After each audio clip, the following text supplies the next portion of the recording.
जहां हमारी सोच खत्म होती है वहां से अमर परवानी की सोच चालू होती है।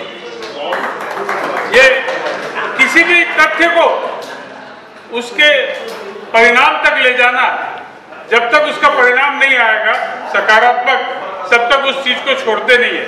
पहले क्या होता था, कोई व्यापारी कोई भी चीज की देता था, आवेदन देता था संलग्न अधिकारी के पास, वहां छोड़ने के बाद खत्म हो जाता था। लेकिन ये रिमाइंडर पे रिमाइंडर देके उस काम को पूरा तह तक ले जाते हैं। और एक जुनून है, व्यापारी के लिए कुछ करना है, और व्यापारी के काम करने के लिए बड़े से बड़े पद इन्होंने मिले हैं, उसको ठुकरा दिया, जिसके लिए लोग तरसते हैं।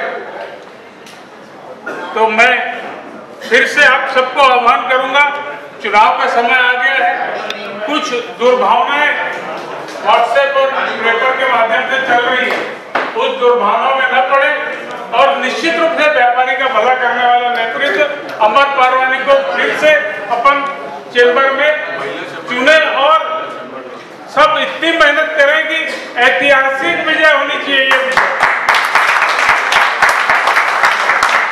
आज इस पल से सब अपने अपने कार्य क्षेत्र में लग जाए और चुनाव में लग जाए।